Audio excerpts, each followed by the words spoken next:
the point is largely to do it cold. Okay, so I am here in Peter Gresser and Matt Gardner's room in a hotel near an airport. I don't understand. And there's Edward Bosco here as well. You know him as the voice of Ari, staring at me right now in the eyes. It's kind of freaky. And they have requested, well, Peter requested, that I read this as a special, possibly 101st, possibly 102nd. It's on my phone. I don't know who did that one, but you guys don't have to remain quiet. You know, it's Oh, we won't. Oh, excellent, excellent. They will be joining me. They will be joining me on this review of Night Moves by Jamaica. Wait, is Jamaica Lane the name of the reviewer or Jamaica Lane? No, the name of the author. The name of the story. Okay. Oh, it's gonna be good. DearAuthor.com is the website. Okay, dearauthor.com. Book reviews, F reviews, review Night Moves by Jane, March the 5th, 2009. Hey, you got Tim Tim? Oh, Yeah, I'm talking about. I brought. I gave them Tim Tams. Don't. Just talk, hey, man. I'll give you Tim Tams afterwards, Bosco. Figure if you want to cup. Or if you want to try Yeah, try man, it now. let's try that dog show. All right. It's, Okay. I'm all about the chocolate. All right. Sorry for that distraction. They're fighting over the Tim Tams that I brought over to America. Ain't nobody fighting. Hey, ain't nobody got time for that. Nobody got time for that. No. Ain't nobody got time. Ain't nobody got Nobody time. got time. Lord Jesus, it's a fire. Oh, Jesus, it's a Tim Tam. Oh, Jesus, it's a Tim Tam. All right. Hey, man, good looking now. All right. All right. Do your Okay. thing, All right. I'll do my thing. Okay. Note: in order to express my full opinion, I will need to share spoilers. So, beware.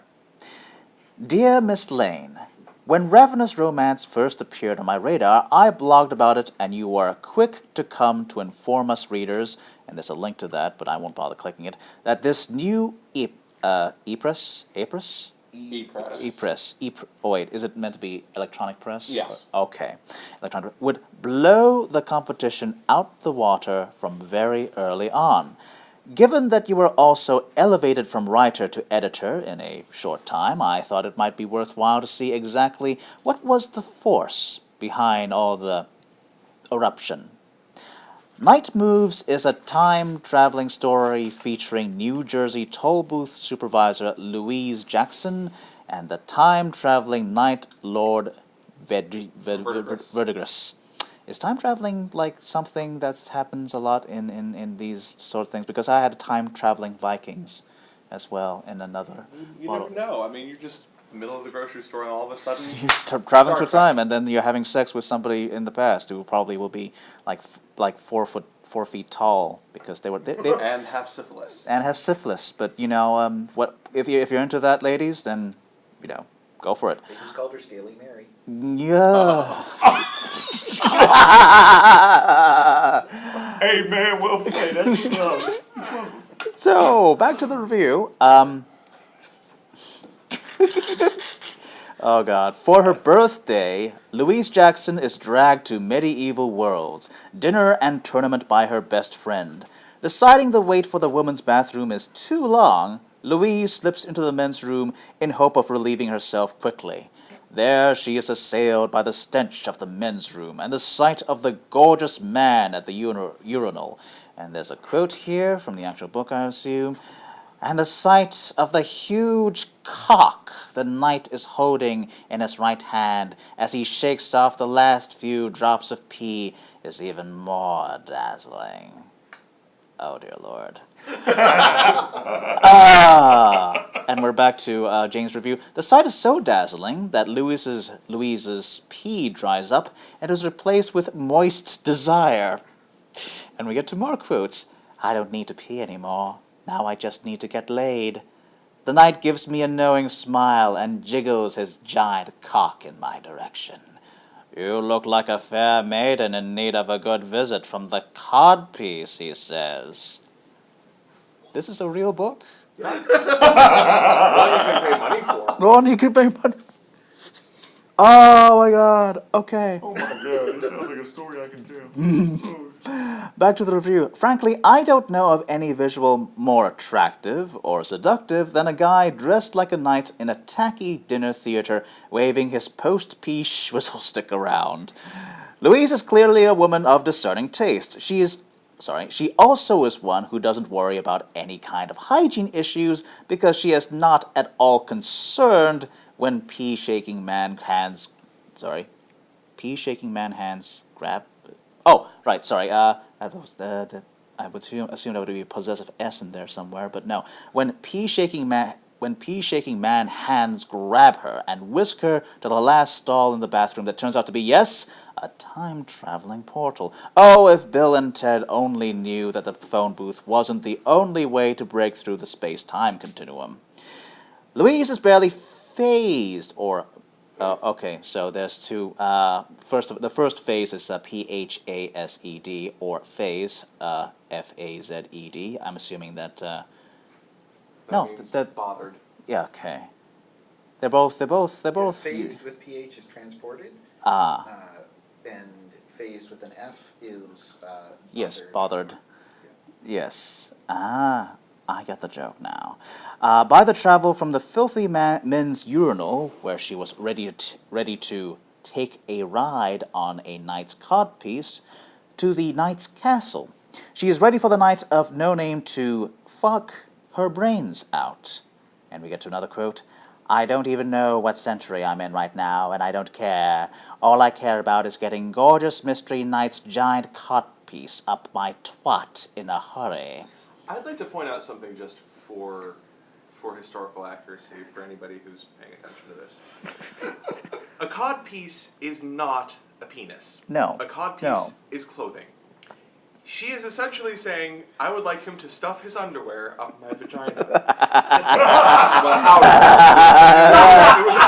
outerwear. In a hurry. In a hurry. In a hurry. Do it quickly! Let's do it quickly! Put it in. Slow down. I mean, if you go boxers or briefs, no, both now. Go. And we get back to the review. The knight who has yet to wash his hands whisks her upstairs to engage in coitus of a very romantic and sexy nature. I quote liberally from the first sex scene to give the proper flavor. Oh, here we go.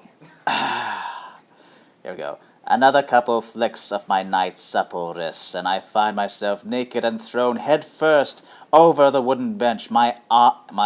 She says ass instead of arse. My ass sticking straight up in the air. Gorgeous knight, fully clothed, spreads my butt cheeks wide, whips his giant cock out of his breeches, and takes me from behind. And then there's a ... We continue to fuck doggy style over the bench for several minutes. I buck up against him hard mid-thrust, tipping him off balance. Once he's lost his footing, I pull myself off his cock. My cunt makes a disappointed queef sound. I almost made it through. Disappointed quip. I didn't know they could make that sound! It's 10 o'clock. Queeb sound as we separate. Oh, God. I come 2 more times when I spin myself around and around on his cock like a... Hey, Edwin. Yes? Let it ring! Oh, God, no! I'm just imagining this, you hear carousel music. And take the last few strokes down from the rear. Oh, thank God it ends there. And we get back to the review again. Excuse me while I insert a crude joke here. You are blowing something out of the water, but I am not certain it's your competition. Back to the story. After the aforementioned erotic sex scene, and by erotic I mean sex so terrible that even the idea of my parents coupling is preferable to revisiting this, we are treated to some post-coital love talk. And we get another quote from the actual book. Everything you see and feel is real, milady, my knight says, caressing my bare back with his hands. That I promise you, if you desire proof, you only need to consider the 3 very real climaxes you had in your lady softness.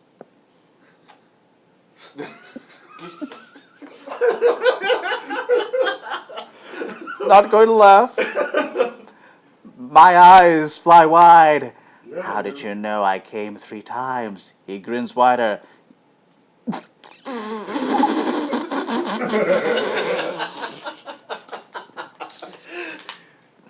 Your lady's softness told me herself when she was wrapped around my codpiece.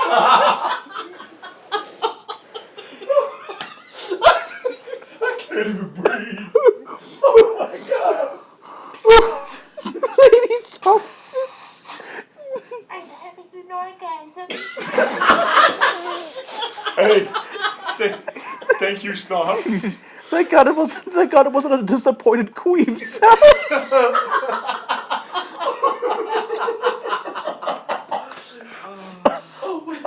Oh, we are never making through this. Go. Okay.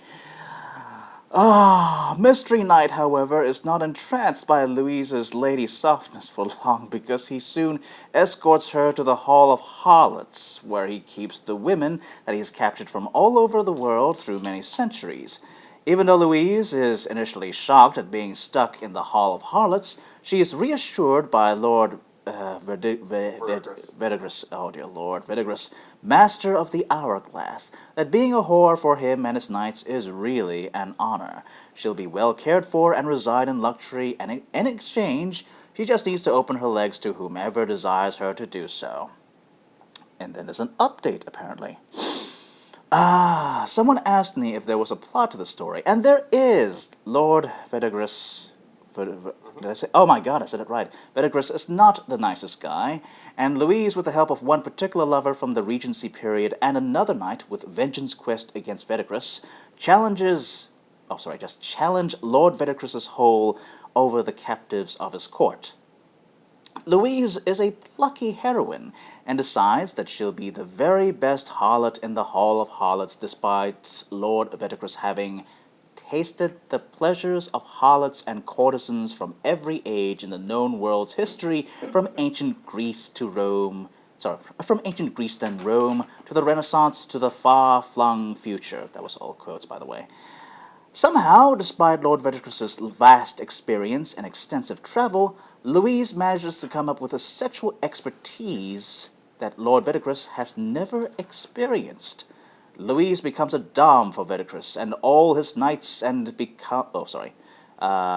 becomes a dom for Verdigris and all his knights and becomes the court favorite despite having over 700 competitors based on techniques that she remembered from the story of O. I know about the story of O, but I've never actually seen it.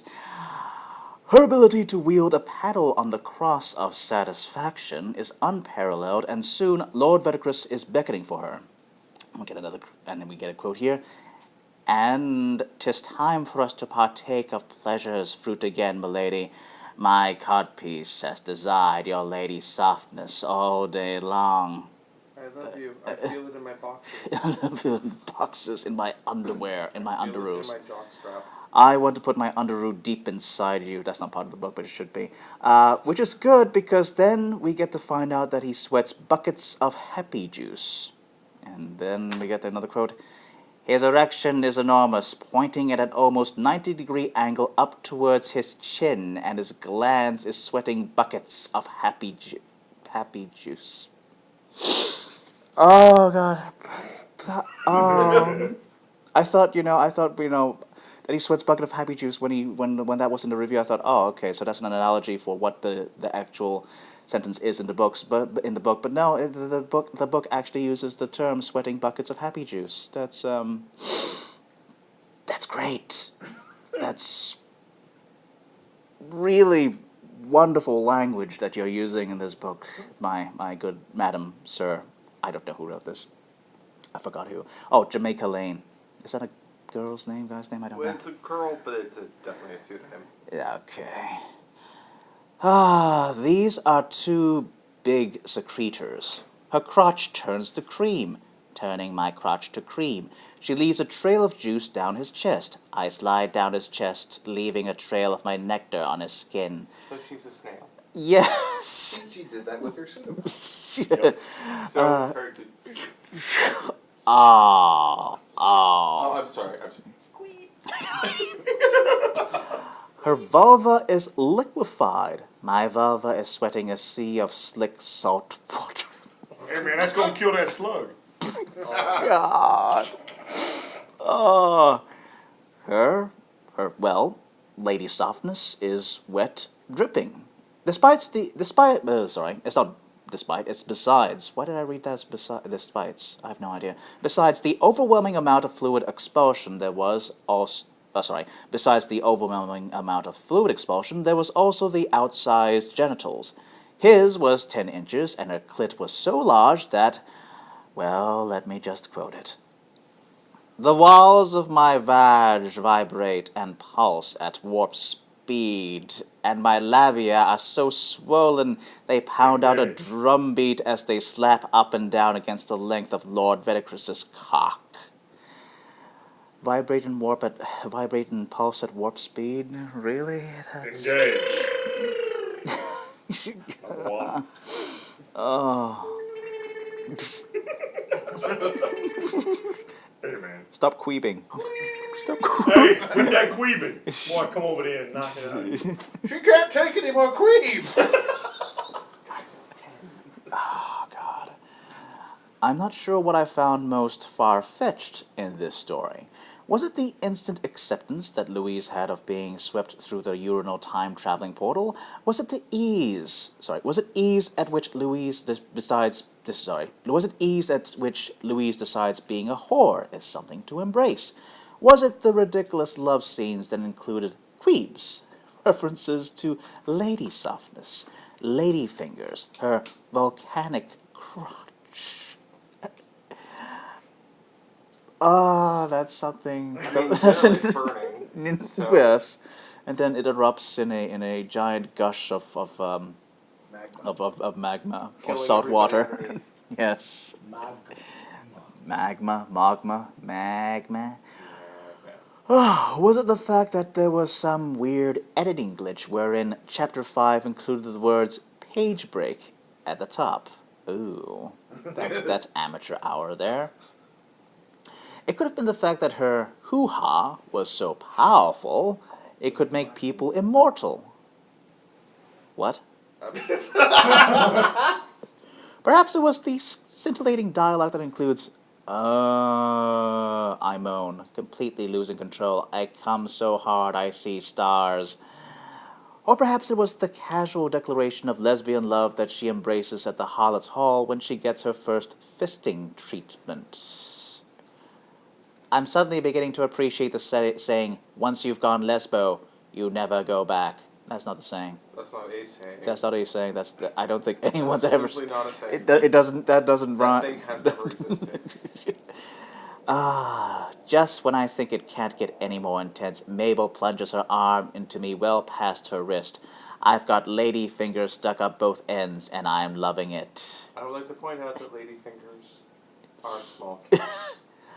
Lady fingers are a kind of vegetable. Why? I mean, I guess. Oh well, you know. There's also the dessert, which is like a small cake. It's a with petite cake. A petite cake. Oh Yeah. dear. You make. It doesn't have rum in it. No, that's Rum? when you make it into a. Oh crap! What is the dessert with that? Trifle. Okay. Yeah. Hmm. Anyhow. Okay. Just a token, really She turns her back on the lesbian love when she finds out. Tiramisu. Yes. Tiramisu. It sounded like you were going in that direction. I was going to say creme brulee, but then no. That's custard. Yeah. Stick custard into that queeb, and you know. But she makes her own. She makes her own. She makes her own. She's quivering, whatever makes it. It's a salty custard. Oh.